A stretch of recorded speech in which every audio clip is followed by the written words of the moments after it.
मया कृष्णेन निहताः सार्जुनेन रणेषु ये प्रवर्तयिष्यन्त्यसुरा स्ते त्वधर्मं यदाक्षितो धर्मदेव तदा भक्ता अहम नारायणो मुनि जानिषे कौशले देशे भूमोहि सामगो द्विज मुनिशापं नृतां प्राप्तां नृसिंस्तात तथोधवम् ततो वित्तासुरेभ्योऽहं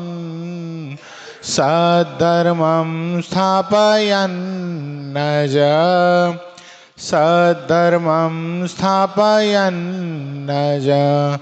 ओम अवतारिणे श्री स्वामीनारायणाय नमो नमः। श्री हरिकृष्णाय श्री घनश्यामाय श्री सहजानंद स्वामीने नमो नमः।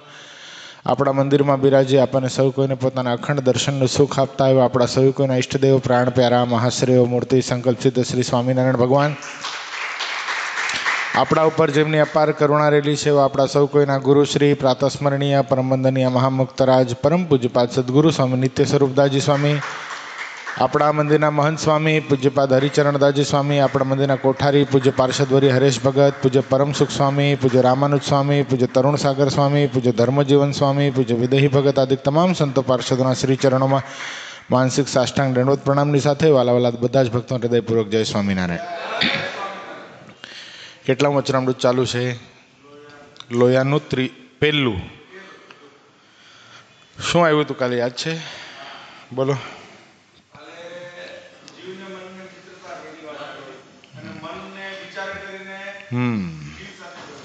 કામાદિક શત્રુને ટાળ્યાનો શો ઉપાય છે? નિત્યાનંદ સ્વામીનો પ્રશ્ન છે।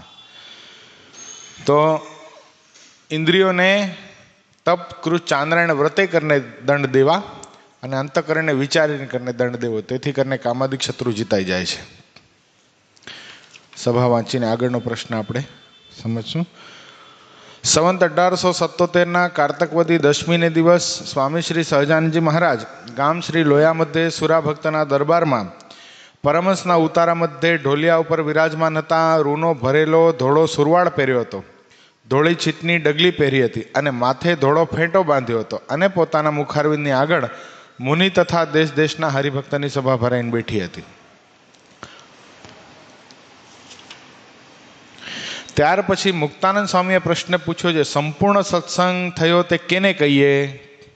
બહુ મસ્ત પ્રશ્ન છે। શું પ્રશ્ન છે જયંતિ બાપા? હા, પછી શ્રીજી મહારાજ બોલ્યા છે, એક તો અતિશય દ્રઢ આત્મનિષ્ઠા હોય ને તે પોતાના આત્માને દેહ ઇન્દ્રિયો અંતઃકરણથી અતિશય અસંગી માને ને એ દેહ ઇન્દ્રિયાદિકની ક્રિયાને પોતાને વિશે ન માને તો પણ પંચવર્તમાનના નિયમમાં લેશ માત્ર ફેર પડવા દે નહીં અને પોતે બ્રહ્મરૂપે વર્તે તો પણ પરબ્રહ્મ એવા જે પુરુષોત્તમ ભગવાન તેનું દાસપણું મૂકે નહીં। સ્વામી સેવક કરીને ભગવાનની દ્રઢ ઉપાસના કરે અને પ્રત્યક્ષ મૂર્તિ એવા જે ભગવાન તેને આકાશની પેઠે અતિશય અસંગી સમજે। જેમ આકાશ છે તે ચાર ભૂતમાં અનિશ્ચિતપણે વ્યાપીને રહ્યો છે અને ચાર ભૂતની ક્રિયા તે આકાશને વિશે થાય છે તો પણ આકાશને પૃથ્વી આદિ ચાર ભૂતના વિકાર અડતા નથી, તેમ પ્રત્યક્ષ જે શ્રી કૃષ્ણ નારાયણ તે શુભ અશુભ ક્રિયાને કરતા થકા આકાશની પેઠે નિર્લેપ છે એમ જાણે અને ભગવાનના જે અસંખ્યાત ઐશ્વર્ય તેને સમજે। જે આ જે ભગવાન છે તે જીવોના કલ્યાણને અર્થે મનુષ્ય જેવા જણાય છે તો પણ એ અનંત કોટી બ્રહ્માંડના કરતા હરતા છે અને ગોલોક, વૈકુંઠ, શ્વેતદીપ, બ્રહ્મપુર ઇત્યાદિ જે ધામ તે સર્વના સ્વામી છે અને અનંત કોટી એવા જે અક્ષરરૂપ મુક્ત તે સર્વના સ્વામી છે। એવો ભગવાનનો મહિમા જાણીને તે ભગવાનને વિશે શ્રવણાદિક ભક્તિને દ્રઢ કરીને રાખે અને તે ભગવાનના ભક્તની સેવા ચાકરી કરે એવી રીતે જે વર્તે તેને સંપૂર્ણ સત્સંગ કહીએ। બહુ સરસ જબરદસ્ત વાત બતાવી। સંપૂર્ણ સત્સંગ કોને કહીએ? પ્રશ્ન કોનો? મુક્તાનંદ સ્વામીનો. તો જેવા સાધુ પ્રશ્ન કરે ને એવો જોરદાર ઉત્તર મહારાજ કરે. કારણ કે પૂછનારામાં કેટલી તાકાત છે જોઈને ઉત્તર કરવો પડે. ઘણીવાર કેવું હોય કે બારોબાર પ્રશ્ન કરવામાં આવ્યો હોય. મહારાજે એક વચનામૃતમાં પ્રશ્ન કરવામાં આવ્યો, મહારાજ કે એ વાત તો તમને પણ ખબર હશે નહીં, કાં શું કામ એણે બારોબાર પ્રશ્ન કર્યો હતો સાંભળીને. પણ અહીંયા તો મુક્તાનંદ સ્વામી જેવા પૂછનારા છે તો મહારાજ એને ઉત્તર પણ એવો કરે. મહારાજ કે એક તો અતિશય આત્મનિષ્ઠા હોય, એટલે દ્રઢ આત્મનિષ્ઠા હોય, પોતાના શરીરને પોતાનું માને નહીં. દાખલા તરીકે જેતપુરની અંદર મોટા સ્વામી હતા, હરજીવન સ્વામી, એનો પગ કપાવવો પડ્યો હતો. ખ્યાલ હોય તો પૂજ્યપાદ ગુરુશ્રી ઘણીવાર કથામાં વાત કરે છે. તો પગ કપાવવો પડ્યો તો એનેસ્થેશિયા આપેલું હતું અને ઓપરેશન ચાલુ હતો. ચાલુ ઓપરેશનમાં જાગી ગયા. હવે ચાલુ ઓપરેશનમાં જાગી જાય એટલે શું થાય વિચાર કરો. પગ કાપવાનો છે, પોતાનું શરીર એક અંગ કાપવાનું છે. આપણને ખાલી સામાન્ય ઇન્જેક્શન આપવામાં આવે ને તોય આપણને બીક લાગતી હોય કે ઇન્જેક્શન દેવાનું છે. પણ આ તો આખો પગ કાપી નાખવાનો હતો અને સ્વામી જાગી ગયા અને ડૉક્ટરો બિચારા મૂંઝાઈ ગયા કે હવે શું કરવું. એમ ટાઈમથી પહેલાં એનેસ્થેશિયા પૂરો થઈ ગયો કે સ્વામીને કેમ જાગ્રત અવસ્થા આવી ગઈ. તે જાગતા જાગતા સ્વામી કે કાપી નાખ, એક ને એક દિવસ બધું હળગાવી દેવાનું છે. વિચાર કરો, આને શું કહેવાય? દ્રઢ આત્મનિષ્ઠા, અતિશય આત્મનિષ્ઠા. અને પોતાના આત્માને દેહ ઇન્દ્રિય અંતઃકરણથી અતિ અસંગી માને અને દેહ ઇન્દ્રિયાદિક ક્રિયાને પોતાની ન માને. શું આટલું બધું હોય? દેહ ઇન્દ્રિયાદિકની ક્રિયાને પોતાને વિશે ન માને એટલે આ બધું શરીરની ક્રિયા છે. શું? શારીરિક ક્રિયા છે. તો પણ પંચવર્તમાન રૂપી નિયમમાં ફેર પડવા દે નહીં. આટલું બધું હોય, આટલી ઊંચી સ્થિતિને પામેલા હોય, અખંડ આત્માને વિશે રમણ કરતા હોય તો પણ પંચવર્તમાન રૂપી નિયમમાં કોઈ દિવસ બાંધછોડ કરે નહીં. હમણાં મોટા સ્વામીની વાત કરીને એમની જ વાત કરું. એ છે ને ગાડીમાં ક્યાંય પધરામણીમાં જાય ને, કોઈ ક્યાંય કોઈને સ્પર્શ ન થયો હોય ને તો એ પાછા આવીને નાઈ લે. એ કે પછી મોટી ઉંમર હોય એટલે નાના સંતો કહે ને કે સ્વામી ઘડી ઘડી શું નાવું, એમ તમારી તબિયત બગડશે. ત્યારે સ્વામી કે આપણે બહાર ગયા હતા ને, એ કે પણ બહાર ગયા હતા આપણને ક્યાં કોઈ અડ્યું છે કે ક્યાં કોઈ ડોશીનો સ્પર્શ થયો છે કે કાંઈ એવું થયું છે? એ કે તને ખબર પડે. એ કે ગાડી ઊભી હતી, ગાડીને કોઈક ડોશી અડી ગઈ હોય. શું? પાર્કિંગમાં કે ક્યાંક રસ્તા ઉપર ગાડી ઊભી હોય તોય પણ એને કોઈક સ્ત્રી અડી ગઈ હશે તો એ કે એટલે નાઈ લેવું. એ કે એટલે આટલી મોટી ઉંમરમાં પણ પોતાના દેહની ખબર રહેતી નહીં હો સ્વામીને. પોતાના દેહની ખબર સ્વામીને રહેતી નહીં. પૂજ્યપાદ ગુરુશ્રી ઘણીવાર કહેતા, સ્વામી કે ક્યારેક એકાદશી હોય તો ખબર હોય તો એકાદશીનું ફરાળ કરવા ન આવે. પણ હવે નાના સંતો શું કરે? હાલો સ્વામી થોડુંક પારણું કરી લ્યો, થોડુંક આ કરી લ્યો. એટલે સ્વામી મોટા સ્વામી આવે, દાદા ગુરુ આવે, બેસે ખરા. હવે એકાદશી છે એટલે શું આપે? ઓલી સલ્લી આપે. સલ્લી જમતા જમતા કે હવે આ ગાંઠિયા નથી ખાવા. એટલે શું જમતા હતા એ પોતાને ખબર રહેતી નહીં. આટલી ઊંચી સ્થિતિ હોવા છતાંય પણ શું છે? પંચવર્તમાન રૂપી નિયમમાં લેશ માત્ર બાંધછોડ કરે નહીં. અને પોતે બ્રહ્મરૂપે વર્તે તો પણ પરબ્રહ્મ જે પુરુષોત્તમ ભગવાન તેનું દાસ પણ મૂકે નહીં. આટલી ઊંચી સ્થિતિને પામ્યા પછી એક બહુ સરસ મજાનો પ્રસંગ છે. હરિકૃષ્ણદાસ સ્વામી જેતપુરમાં જ થયા. આપણી પરંપરામાં જ છે. બાલમુકુદાસજી સ્વામીના શિષ્ય ગુણાદિતાનંદ સ્વામી, એની પછી બાલમુકુદાસ સ્વામી, અને બાલમુકુદાસજી સ્વામીના શિષ્ય હરિકૃષ્ણદાસજી સ્વામી. એ હરિકૃષ્ણદાસજી સ્વામીને જુનાગઢમાં રસોઈ આપી એક બ્રાહ્મણે, પવિત્ર ભૂદેવે. એના મનમાં એમ કે સ્વામિનારાયણના સાધુ છે, કેવું એ જમતા હશે, કે બહુ સ્વાદુ જમતા હશે. તે સ્વામીને કે સ્વામી મારી રસોઈ છે. સંતો ગયા ઠાકોરજીને લઈને.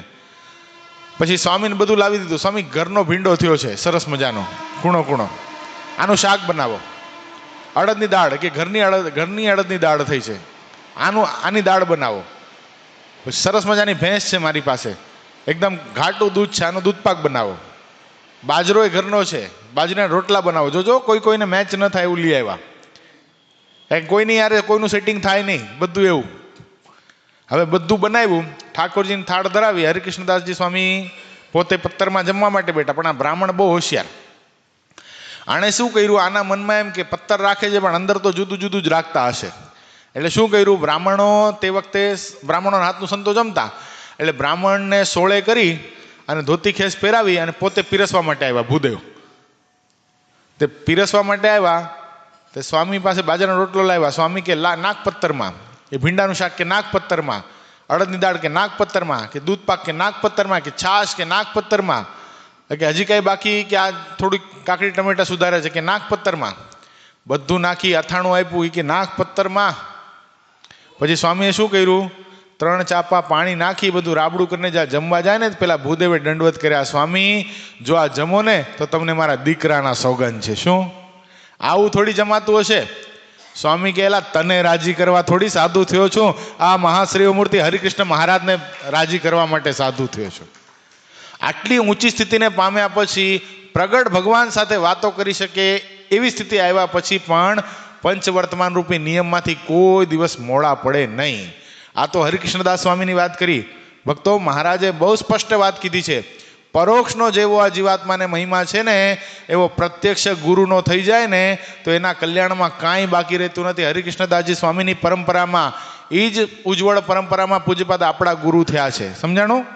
અને આજે પણ ઈના નિયમ છે. તમે જોજો સંત પંક્તિની અંદર, સ્વામિનારાયણ સંપ્રદાયની અંદર અત્યારે ઘણા બધા સાધુ છે. એમાં 130નું આપણું મંડળ, અને એમાં જે મેળવીને જમવાના નિયમ છે ને એ અત્યારે દુનિયામાં તમને ક્યાંય નહીં જોવા મળે. કારણ શું? કારણ શું? આટલી મોટી સ્થિતિ. વિચાર કરો, લાખો લોકો હાથ જોડીને ઊભા છે. લાખો લોકો હાથ જોડીને ઊભા છે. અત્યારે સ્વામિનારાયણ સંપ્રદાયની અંદર પૂજ્યપાદ ગુરુશ્રીનું જે મંડળ છે, સરદારનું મંડળ છે, એ કદાચ ધારે ને તો કાજુ બદામના લોટના રોટલા બનાવીને જમે ને તો આપણે એને ના ન પાડીએ, આપણે તો રાજી થઈએ, ધન્ય છે મારા સંતો જમે છે. પણ તોય પણ પોતાના નિયમમાંથી લેશ માત્ર બાંધછોડ કરતા નથી. આટલી બધી પ્રવૃત્તિ. વિચાર કરો, રોજ ઘરસભા, એક અહીંયા, બીજી ત્યાં, ત્રીજી ક્યાં, રોજના 200 થી 300 કિલોમીટરનું ટ્રાવેલિંગ, ક્યાંક વિદેશમાં જાય, ક્યાંક જાય, ગમે ત્યાં જાય, પણ પોતાના નિયમમાં એક ટકાવાર પણ ફેર પડે નહીં. તો શું થયું? આટલી બધી સ્થિતિને પામ્યા પછી મુક્ત ભાવનું ભજન કેવું કરાવે? ખાલી દેહે કરીને પંચવર્તમાન પાળે નહીં, પણ પોતાના જીવને પણ એટલો ભગવાનની સાથે એક રસ કરી નાખ્યો. તમે જોજો, સંતો જરાક બી નવડા પડે ને, આપણા સંતો આટલું પણ ફ્રી ટાઈમ મળે. તમે કહું અમે ક્યાં ગયા હતા? હા, હમણાં આપણે સ્વામિનારાયણ સિટીમાં કથા હતી ને 3 દિવસની, ત્યારે પેલા કુલકર્ણીજી છે, લગભગ બી વિંગમાં રહે છે, એના ઘરે પધરામણીમાં ગયા. તો એનું લગભગ 9મા માળે મકાન હતું. તો લિફ્ટમાં ગયા ને, તો લિફ્ટ બંધ થઈ અને 9મો માળ આવે એને કેટલું વાર લાગે ભાઈ? ગણીને કદાચ 1.5 થી 2 મિનિટ લાગે ને, એટલી એ ના લાગે. હું તો કહું કદાચ ઓછી લાગતી હશે. એટલા સમયની અંદર પણ પૂજ્ય હરિચરણ સ્વામી, પૂજ્ય હરેશ ભગત, પૂજ્ય તરુણ સાગર સ્વામી ત્રણેય આગ બીચી દીધી અને હું મુક્ત છું, મુક્ત છું, મુક્ત. સ્વામિનારાયણ, સ્વામિનારાયણ. આ સંતો આપણને મળ્યા છે. શું 1 સેકન્ડ ભગવાનને ભૂલતા નથી? ખ્યાલ આવ્યો? આપણે વાત કરીએ, સદગુરુ ગુણાતીતાનંદ સ્વામી એમ કહેતા કે 1 સેકન્ડ મહારાજની મૂર્તિ ભૂલાઈ જાય તો માથાનું તાળવું ફાટી જાય. આપણને આવા સંતો અખંડ આપણી સાથે રહે એવા પ્રાપ્ત થયા છે. તમે જોજો, અહીંયા કથા પતે ને એટલે સવારના બધા સંતો અહીંયા બેસશે ભજન કરવા. લગભગ જોજો, તમે જોયા હશે દર્શન કરતા. શું કર્યું? એ શું કરે છે? એ 21 માળા જેમ આપણને આપી છે ને, આપણને કદાચ આગળ પાછળ ટાઈમમાં થઈ જતું હશે, પણ સંતોને કોઈ દિવસ ન થાય. શું કામ? બસ મને જે ભગવાન મળ્યા છે એને મને રાજી કરવા છે. મારા ગુરુએ મને જે આજ્ઞા આપી છે એ મને રાજી કરવા. આવી સ્થિતિને પામ્યા પછી પણ નકા શું થાય ખબર છે? એક કેટેગરી આવી જાય ને, એક લેવલ આવી જાય પછી શું થાય? વર્તમાન થોડા કરતા નીચે આવે ખરા. તમે જોશો, જો ઘણીવાર તરુણ સાગર સ્વામી કહેતા હોય આપણને, કારણ કે એમને અનુભવ હોય ને, મોટા ઉત્સવ હોય ત્યારે બધા મંડળો ભેગા જમતા હોય, ત્યારે મોટા સદગુરુઓની સેવા કરતા હોય, મોટા સંતોને પીરસતા હોય, ત્યારે એ ખબર પડી જાય પત્તરમાં કેવી રીતે જમે છે, અલગ અલગ જમે છે, નાની વાટકી રાખે છે, નથી રાખતા, આ બધી ખબર પડે. પણ આપણા ગુરુશ્રી આજે પણ આટલી મોટી સ્થિતિ હોવા છતાંય પણ 130 સાધુના ગુરુ સંપ્રદાયની અંદર, મૂળ સંપ્રદાયની અંદર મોટામાં મોટું મંડળ કહેવાય, તોય પણ ગુરુશ્રીના પત્તરની અંદર તમે જુઓ તો પોણો રોટલો હોય. કેટલો? પોણો રોટલો. આ જ ખોરાક છે. થોડુંક શાક હોય ને છાશ હોય, બસ આ જમી લે. જેનું જમવાનું ફાસ્ટ, સમજો, જેનું જમવાનું ફાસ્ટ, જેનું મેળવવાનું ઢીલું, એના વર્તમાન કડક. આવું ગુણાતીતાનંદ સ્વામી વાતોમાં લખ્યું છે. ગુણાતીતાનંદ સ્વામી પોતે એવા હતા, શું? સદગુરુ ગુણાતીતાનંદ સ્વામીને એક વખત એક ભૂદેવ પરીક્ષા કરવા માટે આવ્યા જુનાગઢના. નાગેર વિપ્ર, પોતે નાગેર બ્રાહ્મણ, પોતે બહુ સ્વાદિયા હતા. એના મનમાં એમ કે મને આટલો બધો સ્વાદ છે તો જુનાગઢ દેશના મહંત, જેની નીચે 700 ગામડા આવે, જે મંદિરની નીચે, એના મહંત વળી શું એ જમતા હશે? હાલો મારે આજે રસોઈ આપી છે ને, રસોઈ આપી. રસોઈ આપે ને એ સંતોને દંડવત કરવા જાય. તે બરાબર ગુણાતીતાનંદ સ્વામી આવી રીતે હરિભક્તોને વાતો કરતા હશે, તે નાના સાધુ બોલાવા આવ્યા કે ગુરુદેવ હાલો ઠાકોર જમાડવાનો સમય થઈ ગયો, જમવા પધારો. તો ઓલા હરિભક્તોને કે સ્વામી કે બેસો, હમણાં આવ્યો, થોડીક વારમાં આવ્યો. સ્વામીને વાત કરવાનું એટલું તાન હતું, ભગવાન ઓળખાવાનું એટલું તાન હતું. સ્વામી ફટાફટ ગયા, ઉભડક બેઠા. ઉભડક બેઠા, દૂર હોય ને, હવે સંતોન રસોડામાં કંઈ પ્રવેશ તો થાય નહીં, એટલે દૂર હોય એટલે રોટલો પીરસ્યો નાના સાધુએ. પોણો રોટલો ગુણાતીતાનંદ સ્વામીએ લીધો. પોણો રોટલો લીધો એટલે ઓલાના મનમાં દૂરથી કાળું કાળું દેખાય, એના મનમાંથી જો મોટી મોટી વાતો કરે, આવ્યો ને માલપુડા આવ્યા જો. પછી સ્વામીને છાશ પીરસી, રોટલો ને છાશ. તે છાશ પીરસી તો ઓલાના મનમાં કે દૂધપાક આવ્યો જો. કીધું ને કાલી રોટી ને ધોળી દાળ જમે છે આ તો. ગુણાતીતાનંદ સ્વામી કે હું તો રોટલો ને છાશ એ આ દેહના નિભાવ માટે જમું છું, આને જો મારો અવગુણ આવશે ને તો આનું જીવતર બગડશે બિચારાનું. એટલે સ્વામી આ સમજીને નાના સાધુને કે સાધુરામ, છાશ છે ને થોડી ખાટી છે, જરાક મીઠું નાખો આમાં. અને ત્યારે ઓલા ભૂદેવના મનમાં એમ થઈ ગયું, આ હા હા હા, એટલે જુનાગઢ મંદિરના મહંત, 700 ગામડા જેના નીચે, જાહો જલાલીવાળા, અને છાશ ને રોટલો જમે, અને એ રાબડું કરી નાખ્યું તરત જ. ઉભડક બેસી સ્વામી પત્તરને પી ગયા, પત્તરમાં જે હતું એને પી ગયા, હાથ ધોઈ ચડું કરી પાણી પીને તરત આવી ગયા, બેસી ગયા આસન ઉપર, અને તરત વાતો કરવા લાગ્યા. ઓલા બ્રાહ્મણની આંખમાંથી આંસુડાની ધારા થાય. આ હા હા હા, ધિકાર છે મને, એક સંસારની અંદર રહેલો હું તુચ્છ જીવાત્મા, કીડી મકોડી જેવો, અને મને સ્વાદમાં આટલી બધી આસક્તિ, ધન્ય છે આવા સાધુને. ભગવાન જેવા સાધુ છે એનો મેં અવગુણ લીધો, ધિકાર છે મને. અને સ્વામીને દંડવત કરીને માફી માંગી. અને એ સમયે સ્વામીનો આવો ગુણ આવ્યો, સ્વામી પ્રત્યે આવો ભાવ થયો, પોતાનો સ્વાદરૂપી શત્રુ ટળી ગયો. વિચાર કરો. એટલે ગમે એટલી સ્થિતિને પામ્યા પછી આપણે એ વાત જોઈએ છીએ કે પોતાની પંચવર્તમાન રૂપી આજ્ઞામાં કોઈ દિવસ ફેર પડવા દે નહીં. અને પોતે બ્રહ્મરૂપે વર્તે તો પણ પરબ્રહ્મ એવા જે પુરુષોત્તમ ભગવાન, તેનું દાસ પણ મૂકે નહીં. સ્વામી સેવક ભાવ કોઈ દિવસ મૂકે નહીં. નકા શું થાય ખબર છે? ઘણીવાર એવું થાય કે ગુણાતીતાનંદ સ્વામી વાતોમાં લખ્યું કે 4 માણસ માનવા માંડે ને તો પોતાને ગંડવા ઉપડે. શું? પોતાના ફોટા પૂજા સુધી પહોંચી જાય એવું થવા લાગે. કારણ કે ને સ્વામી તમે તો સાક્ષાત ભગવાન જેવા સાધુ છો. પણ સાધુને સમજવાનું છે કે મારે ને ભગવાનમાં તો ઘણો બધો તફાવત છે. આપણા સંપ્રદાયનો પ્રસિદ્ધ પ્રસંગ છે સુંદરિયાણાના હેમરાજ શાહ શેઠ, બહુ જબરદસ્ત વૈદ્ય, પણ પોતાને સત્સંગ થયો ને તો પોતે વૈષ્ણવ માર્ગમાં હતા, પુષ્ટિ માર્ગીય હતા, મૂઢ વણિક સમાજનું ગૌરવ કહી શકાય. તમને ખબર હોય સવારના આપણે કથા કરી છે આખી. હવે એમના જે 2 દીકરા પૂજાશા ને વનાશા, એ બહુ સારા હરિભગત. ગોપાળાનંદ સ્વામીના યોગથી ગોપાળાનંદ સ્વામી અખંડ સુંદરિયાણા જાય એટલે આ 2 ભાઈઓને સત્સંગ થયો, પણ હેમરાજ શાહ માનવા માટે તૈયાર નહીં. અને તે વખતે હેમરાજ શાહનું બહુ મોટું નામ હતું પોતાની જ્ઞાતિની અંદર, જબરદસ્ત, એટલો બધો પ્રભાવ હતો જેની કોઈ વાત જવા દો. એ એક જો સત્સંગ સ્વીકારે તો આખી નાતને સત્સંગ સ્વીકારવો પડે, એટલી બધી કેપેબલ વાળા માણસ હતા. એમાં પૂજાશા ને વનાશા એક દિવસ સ્વામીને વાત કરી કે સ્વામી, બાપુ જો સત્સંગમાં આવે ને, પિતાશ્રી જો સત્સંગમાં આવી જાય તો બહુ મોટો અમારો સમાજ છે એ સત્સંગના રંગે કરીને રંગાઈ જાય. તો ગોપાળાનંદ સ્વામી તો ઐશ્વર્ય મૂર્તિ ને ભાઈ, એણે કીધું શું કરવું પડે તમારા પિતાને સત્સંગ કરવા માટે? એ કે એને તમારો યોગ કરાવવો પડે. તો કે લાવો કોઈ દી. એ કે એમ નહીં આવે, એમ સત્સંગ કરવા આવશે નહીં. તો ગોપાળાનંદ સ્વામી કે તો કેમ આવશે? તો કે વેદ બહુ સારા છે, દુશ્મન પણ બીમાર પડ્યો હોય ને તો એનો ધર્મ છે, એને એની સારવાર કરવા જાય. તો કે કેજો સ્વામી અમારા બીમાર છે, બીમાર પડી જાવ. લો, ગોપાળાનંદ સ્વામીને બીમારી ગ્રહણ કરવી એટલે રમતની વાત.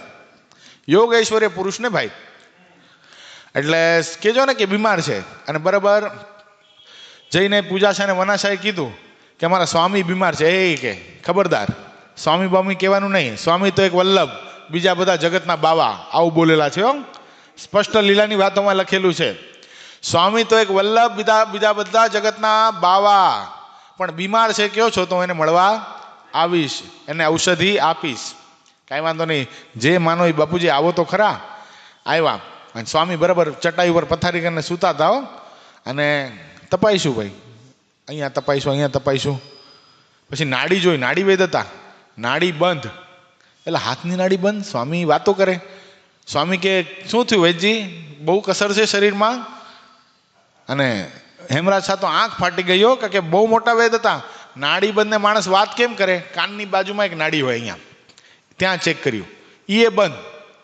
અહીંયા એક નાડી હોય ગળા પાસે, એ બંધ. અને હેમરાજ શાહ ઊભા થઈ ગયા. હેમરાજ શાહ શેઠ ઊભા થઈને સ્વામીને દંડવત કરે, સ્વામી તમે સાક્ષાત કૃષ્ણ છો. આવું યોગ ઐશ્વર્ય ભગવાન શ્રી કૃષ્ણ નારાયણે દાખવ્યું હતું અને બીજા તમે દાખવ્યું છે. અને ગોપાલ સ્વામી ઊભા થઈ ગયા પોતાના આસન ઉપરથી અને હેમરાજ શાહને એના મોઢા ઉપર હાથ ધરી દીધો. હેમરાજ શાહ બંધ કરો બોલવાનું. ભગવાન તો એક સ્વામિનારાયણ છે, મારા જેવા તો સ્વામિનારાયણની આગળ હજારો આંટા મારે છે. શું આટલી મોટી સ્થિતિ હોવા છતાંય પણ આપણે એ વાત જોઈએ છીએ, પોતે બ્રહ્મરૂપે વર્તે તો પણ પરબ્રહ્મ જે પુરુષોત્તમ ભગવાન એનું દાસ પણ મૂકી શકે નહીં. ગુણાતીતાનંદ સ્વામી જુનાગઢ મંદિરના મહંત હતા. હમણાં થોડી વાર પહેલા આપણે જોયું તો સવારના ઉઠી અને મંદિરનું ફળિયું સાફ કરે, ઝાડુ મારતા હતા. એક દિવસ મોટા મોટા અધિકારીઓ અને મોટા મોટા ઓફિસરો આવ્યા જુનાગઢના. તે પોતે સ્વામી તો સવારના પોરમાં ફળિયું વાળતા હતા. એ કે જુનાગઢ મંદિરના મહંતને અમારે મળવું છે. એ કે બેસો ઓફિસમાં, હમણાં થોડી વારમાં આવશે. એ ફળિયું વળાઈ ગયું, પોતાની સેવા પૂરી થઈ એટલે સ્વામી હાથ પગ મોઢું ધોઈ પોતાની પાગ બાગ લગાડીને આવ્યા અને કોઠારીની મહંતની સીટ ઉપર આવીને બેઠા. એ કે તમે, એટલે તમે છો મહંત? તમે ફળિયું સાફ કરતા હતા ને? ગુણાતીતાનંદ સ્વામી કે અમારામાં જે ફળિયું સાફ કરે ને એ જ મહંત થાય. શું ખ્યાલ આવ્યો? આજે પણ તમે જોજો પૂજ્યપાદ ગુરુશ્રીના જીવનની અંદર આટલા મોટા સાધુ છે, આટલા મોટા સદગુરુ છે, તોય પણ ક્યારેક નાના પોતે વહેલા જાગી ગયા હોય ને તો નાના સંતોને જગાડે પણ નહીં. પોતે પોતાની રીતે સ્નાન કરી લે, પૂજા પાથરી લે, પૂજા કરી લે. પાછા ક્યારેક રસોડામાં જવું હોય, રસોડામાં નાના સંતો કોઈ બીમાર હોય એના માટે કંઈ બનાવવું હોય તો એને બનાવીને જમાડી પણ દે. આવા સાધુ ભક્તો આપણને પ્રાપ્ત થયા છે. ઘણીવાર સંતો કહેતા હોય ને કે ક્યારેક એવું દેખાય કે ગંધવાડ દેખાય, ક્યાંક એવું હોય કે ક્યાંક ભૂલથી કોઈના પગ પડી ગયા હોય, કંઈક ખરાબ થઈ ગયું હોય સંડાસ બાથરૂમની અંદર, તો પૂજ્ય ગુરુશ્રી પોતે હાવરણો લઈ, પાઇપ લઈ અને સંડાસ બાથરૂમ સવારના પોરમાં સાફ કરતા હોય. બોલો. અને નાના સંતો બિચારા બી જાય ને, હવે ગુરુ કરતા હોય એટલે પછી આવીને તરત ગુરુના હાથમાંથી પાઇપ લે, આપો ગુરુદેવ હું કરી નાખું. એ કે ના એમાં શું? એમાં શું? કે મારું પણ કર્તવ્ય છે, મારે પણ સેવા કરવી જોઈએ. એટલે કહેવાનો મતલબ કે આટલું બધું થયા પછી પણ સ્વામી સેવક ભાવે કરીને પરમાત્માની ઉપાસના કરે છે. અને આ સ્વામી સેવક ભાવ ક્યારે ન ટળે? બહુ સરસ વાત મહારાજે પ્રથમ પ્રકરણના 64માં વચનમાં બતાવી. મહારાજ કે ઘણીવાર એવું બને છે કે આત્મનિષ્ઠામાં એટલો દ્રઢ થયા પછી એવું લાગે કે ભાઈ આત્મા ને અક્ષર બે શું છે? પુરુષોત્તમ નારાયણનું શરીર છે અને પુરુષોત્તમ નારાયણ શું છે? એ શરીરી છે. એટલે આત્માના એ આત્મા છે. આપણી આત્માના પ્રેરક કોણ છે? આપણા શરીરનો પ્રેરક કોણ છે? આપણો આત્મા છે. પણ આપણા આત્માના પ્રેરક કોણ છે? એ ભગવાન છે. તો હવે આત્મા પણ માયા થકી પર છે, અક્ષર પણ માયા થકી પર છે અને પુરુષોત્તમ નારાયણ એ પણ માયા થકી પર છે. તો ત્રણના ગુણ તો સેમ થયા, તોય પણ સ્વામી સેવક ભાવ કેવી રીતે રહે છે? આ બહુ સરસ મજાનો પ્રશ્ન છે. તો એનું એમ સમજવાનું છે કે જેમ જેમ એ જીવાત્મા ભગવાનને જેટલા મોટા સમજતો જાય છે એટલા ભગવાન એને એટલા પર દેખાય છે, એટલા પર દેખાય છે. કોઈ દિવસ એને એવું થતું નથી કે ભગવાન મારી જેવા થઈ ગયા, કે હું ભગવાન જેવો થઈ ગયો. દાખલા તરીકે આપણે કોકની ત્યાં નોકરી કરતા હોઈએ અને એ શેઠ આપણને લાખ રૂપિયા પગાર આપતા હોય અને આપણી નીતિથી, આપણા કર્તવ્ય નિષ્ઠાથી શેઠ રાજી થઈ જાય અને આપણને 10 લાખનો પગારદાર કરી દેતો, તો જ્યારે આપણે લાખ રૂપિયા કમાતા હતા ત્યારે આપણા મનમાં એમ થતું હતું મને મહિને લાખ રૂપિયા આપે છે, શેઠ બરાબર 10 લાખ મહિને તો કમાતા હશે. આપણે લાખ કમાતા તો શેઠની વેલ્યુ કેટલી કરી? આપણે 10 લાખની કરીને. આપણને 10 લાખ મહિને કમાતા કરી દીધા તો આપણે શેઠના કેટલા કરી દીધા? શેઠ 10 કરોડ તો કમાતા હશે ભાઈ, એના વગર મને 10 લાખ આપી શકે નહીં. તો શેઠનું ને કારીગરનું લેવલ ભેગું થયું? કોઈ દી ન થાય. જો એ કદાચ શેઠ આપણને કરોડ રૂપિયાના આસામી કરી દેતો, મહિને કરોડ રૂપિયા કમાતા કરી દેતો, આપણે શું કરીએ? શેઠ 100 કરોડ તો કમાતા જશે તો જ મને કરોડ આપે, અમથા આપી શકે નહીં. એવી રીતે આ લૌકિક માર્ગની અંદર છે, એમ આધ્યાત્મિક માર્ગની અંદર પણ સેમ છે જેટલો ઐશ્વર્ય, જેટલો પ્રતાપ, જેટલું ભગવાન પોતાનું સામ્યપણું જેટલું જીવને આપે છે, અને જીવ જ્યારે એટલી ઐશ્વર્યને પ્રાપ્ત કરીને ભગવાન સામું જ્યારે જોવે છે ને, ત્યારે ભગવાન તો એને અનંત પાર મોટા દેખાય છે. એટલે કોઈ દિવસ આ સ્વામી સેવક ભાવ ટળતો નથી. એટલે આ શુદ્ધ સંપ્રદાયનું જ્ઞાન કહેવાય. શું છે? નકા શું થઈ જાય ખબર છે? નકા એવું થઈ જાય, થોડાક 4 જણા માને ને તેને ગંડવા ઉપડે કે હું હોઉં તો હું ભાઈ, આટલા બધા મને કહે છે, તો ઓલા શેખજી જેવું થાય. ખ્યાલ આવ્યો? પણ એના માટે સતત આવા સાધુ પાસેથી, પૂજ્યપાદ ગુરુશ્રી જેવા આપણને મળેલા, અહીંયા મળેલા સંતો પાસેથી સતત સત્સંગનો મારો હોય ને, ત્યારે આમાં કોઈ દિવસ લોભાય નહીં. ગમે એવા શબ્દો કોઈ વખાણ કરે, કોઈ અપમાન કરે, એ શું સમજે? આ શબ્દ છે એ આકાશનો ભાગ છે ભાઈ. કોઈ આવીને પગે લાગે, તમે ભાઈ તમારા જેવું કોઈ થઈ ન શકે. ભાઈ ભલે કીધું, શું એનું મોઢું છે એ બોલે. આપણે ભગવાનના સંતો ભક્તોનું દાસ થઈને રહેવાનું છે. આખંડ અને અનુસંધાન વર્તે. એટલે મહારાજ અહીંયા બહુ સરસ વાત બતાવે. મહારાજ કે સ્વામી સેવક ભાવે કરીને ભગવાનની દ્રઢ ઉપાસના કરે, અને પ્રત્યક્ષ મૂર્તિ એવા જે ભગવાન, તેને આકાશની પેટે અતિ અસંગી સમજે. એટલે ભગવાનને બધું કર્યા પછી પણ કોઈ ક્રિયા અડતી નથી. ભગવાન કરતા હરતા છે, પણ કેવા છે? ભગવાન કરતા છે, અકર્તા છે અને હિત કરતા છે. શું છે? હિત કરતા છે. કોઈ પણ ક્રિયા ભગવાન સંબંધી છે, એ ભગવાન આપણા માટે શું કામ કરે છે? આપણું હિત છુપાયેલું છે. કરતા હરતા ભગવાનને ચોક્કસ સમજે, પણ ક્યારેય પણ ભગવાનની ક્રિયા જોઈને એને શંકા થાય નહીં. સદગુરુ મુક્તાનંદ સ્વામીને એક હંમેશા માટે એક રંજ અંદરમાં રહેતો. મહારાજની માનુષિક લીલા મુક્તાનંદ સ્વામીને જોવા જ ન મળતી કોઈ દી. શું કામ? કારણ કે મહારાજ છે ને મુક્તાનંદ સ્વામીની બહુ મર્યાદા રાખતા, કારણ કે ગુરુ સ્થાને હતા. એટલે મહારાજ મુક્તાનંદ સ્વામી આવે ને એટલે બહુ એમ વ્યવસ્થિત થઈ જાય.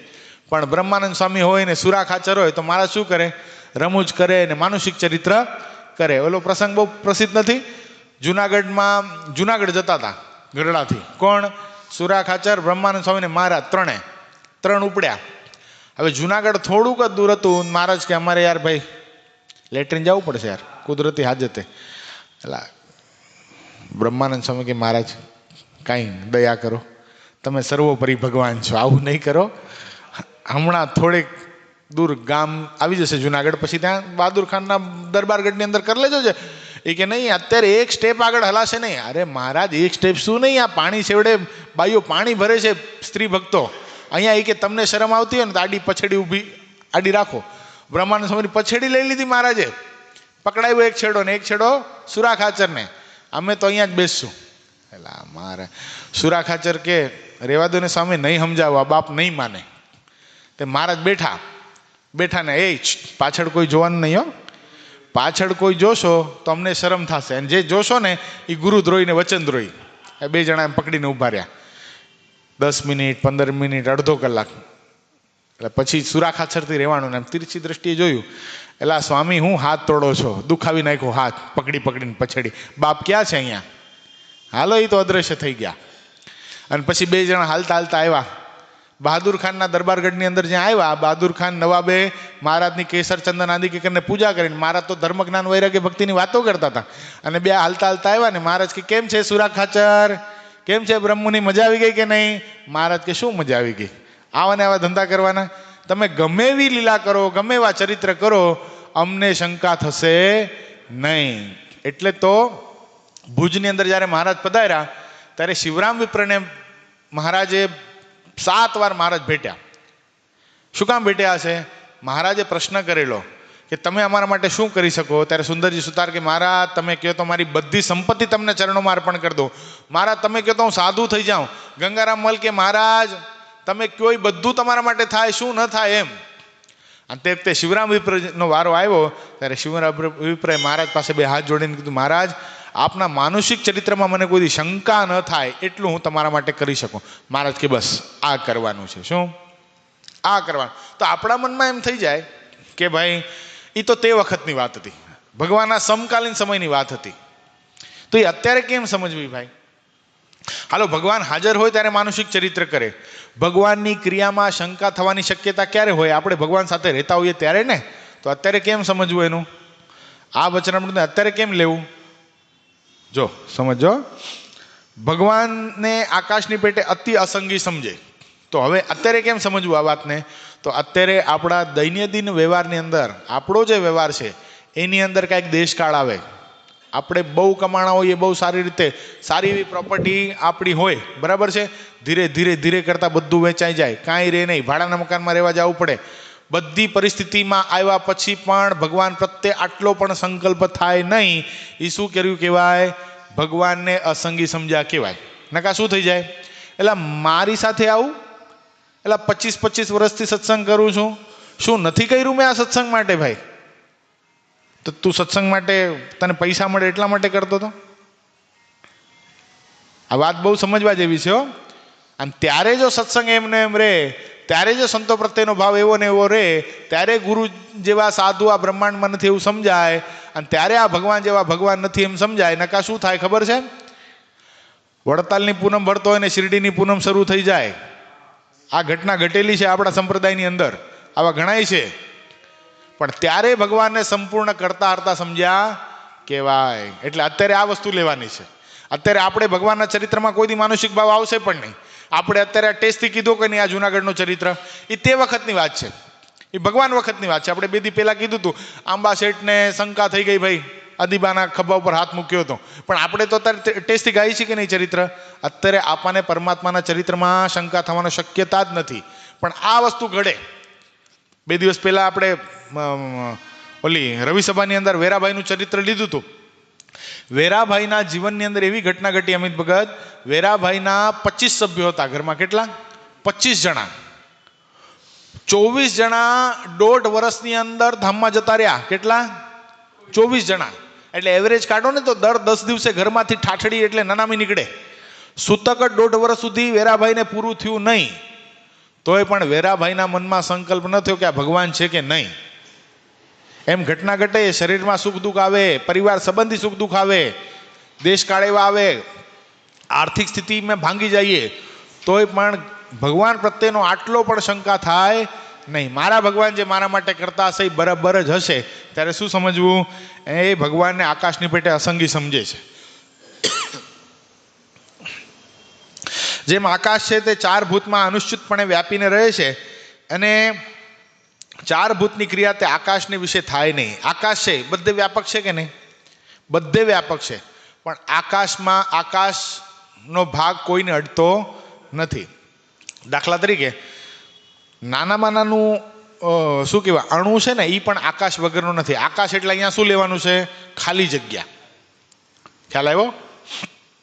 દાખલા તરીકે આપણે માલ બનાવીએ ઓલું ચણતર કરવા માટે, તો ચણતર કરવા માટે સિમેન્ટ કોન્ક્રીટ વાળો માલ છે, તો એ સિમેન્ટ કોન્ક્રીટ વાળા માલની વચ્ચે પણ ખાલી જગ્યા રહેલી છે. તો સિમેન્ટ કોન્ક્રીટનો માલ બનાવ્યો છે, તો સિમેન્ટ કોન્ક્રીટની અંદર આકાશ છે ખરો, પૃથ્વી જળ તેજ વાયુ આકાશ છે ખરું, પણ એને અડ્યા પછી પણ આકાશમાં કાંઈ ફરક પડતો નથી. આકાશ એ આકાશ જ રહે છે, એ ખાલી જગ્યા જ રહે છે.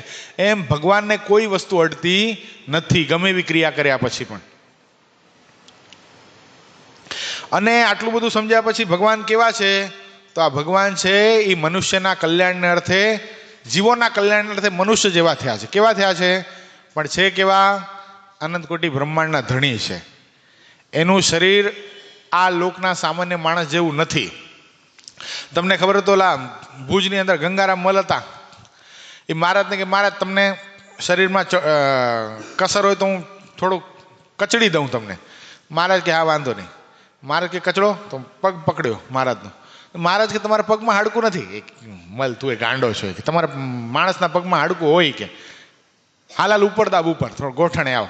તે ગોઠણ તો ગોઠણા ભેગું થઈ ગયું.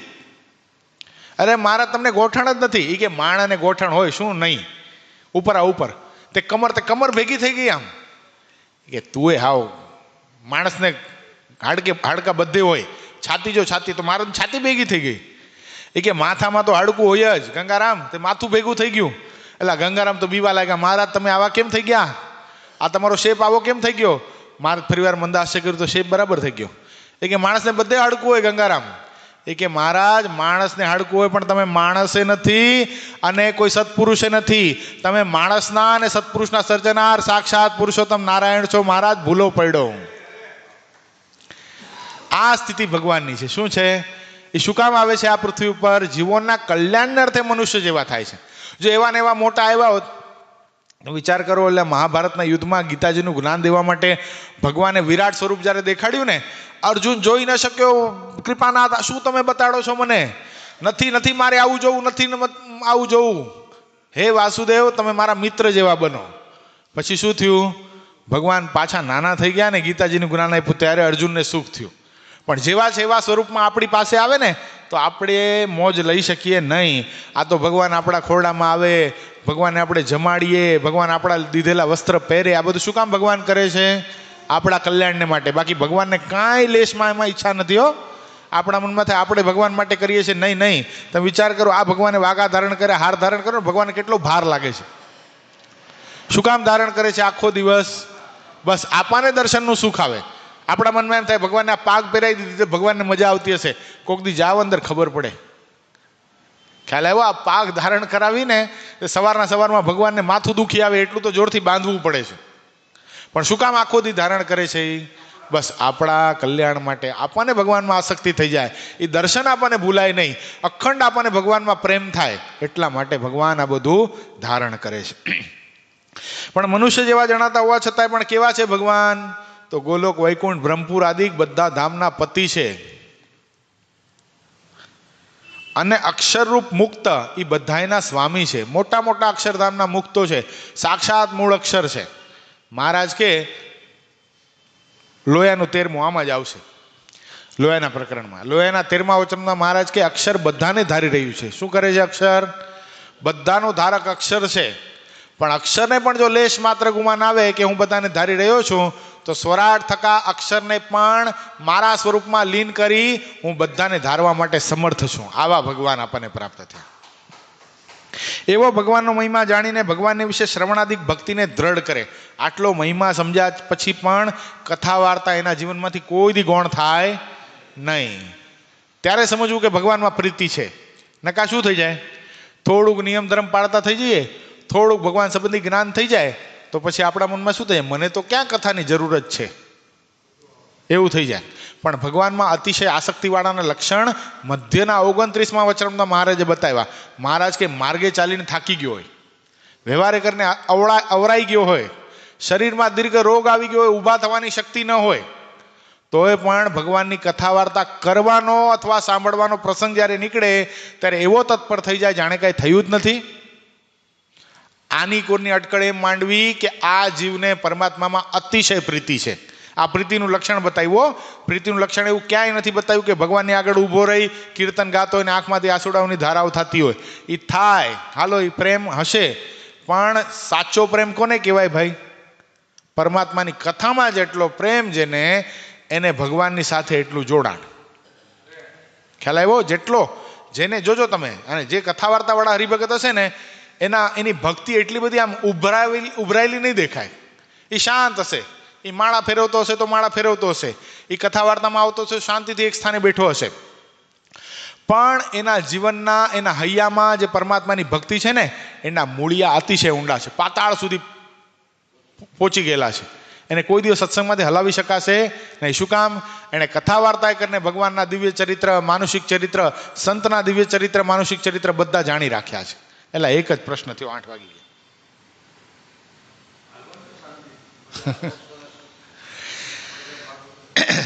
અને તે ભગવાનની ભક્તિ અને સેવા ચાકરી કરે. આટલું બધું કર્યા પછી પણ ભગવાનની ને ભગવાનના ભક્તની સેવા ચાકરી કરે. શું? આટલી ઊંચી સ્થિતિને પામ્યા પછી પણ મંદિરની સેવા કરવી હોય, ભગવાનના ભક્તની સેવા કરવી હોય તો એને સંકોચ થાય નહીં. કીધું ને, ઓલી નિષ્કુળાનંદ સ્વામી બહુ સરસ એક પંક્તિ લખી છે. જેણે કરી મંદિરની સેવા રે, હે વળી પૂજ્યા સંત મુક્ત જેવા રે. હે જેણે કરી મંદિરની સેવા રે, હે વળી પૂજ્યા સંત મુક્ત જેવા રે. હે કરી ભક્તિ અતિ ભલે ભાવે રે, હે તેને તુલ્ય કહો કોણ આવે રે. હે તેનું ફળ છે અક્ષરધામ રે, પામી થાશે તે પૂરણ કામ રે. પામી થાશે તે પૂરણ કામ રે. શું કીધું? આટલી સેવા ચાકરી કર્યા પછી પણ એના મનમાં એમ જ હોય કે હું તો બળભાગી બની ગયો, શું એને સેવા કર્યા પછી કોઈ દી એવું ન લાગે હું મંદિરની સેવા કરું છું, કોઈ દી એવું લાગે નહીં. શું લાગે? હું તો બળભાગી બની ગયો, આ ભગવાન આ સંતોએ મને પાત્ર જાણીને આટલી સેવા આપી. શું એવું થાય? અને સેવા ચાકરી કરે ને ભગવાનનો મહિમા સમજે, એનું ફળ શું બતાવ્યું? એનું ફળ છે અક્ષરધામ રે પામી થાશે તે પૂરણ કામ રે. આવી રીતે જે વર્તે એને સંપૂર્ણ સત્સંગ થયો જાણવો. આ મુક્તાનંદ સ્વામીના પ્રશ્નની સાથે લોયાનું વચનામૃત હજી અધૂરું. 1 2 હજી 2 પ્રશ્ન, આવતીકાલે પૂરું થઈ જશે. એ શબ્દોની સાથે અત્યારે કથાને વિરામ. સહજાનંદ સ્વામી મહારાજની જય. શ્રીપતિમ શ્રીધરમ સર્વદેવ ઈશ્વરમ ભક્તિધર્માત્મજમ વાસુદેવમ હરે માધવમ કેશવમ કામદમ કારણમ સ્વામિનારાયણમ નીલકંઠમ ભજે. સહજાનંદ સ્વામી મહારાજની જય. આખા માસના ઠાકોરજીના થાળના યજમાન અને ઠાકોરજીના રમકડાના યજમાન પરમ ભક્ત સિદ્ધાર્થ અમિતભાઈ લાખાણી, એના તરફથી છે એકવાર જોરદાર તાળીઓનાથી એમને પણ આપણે વધાવશું.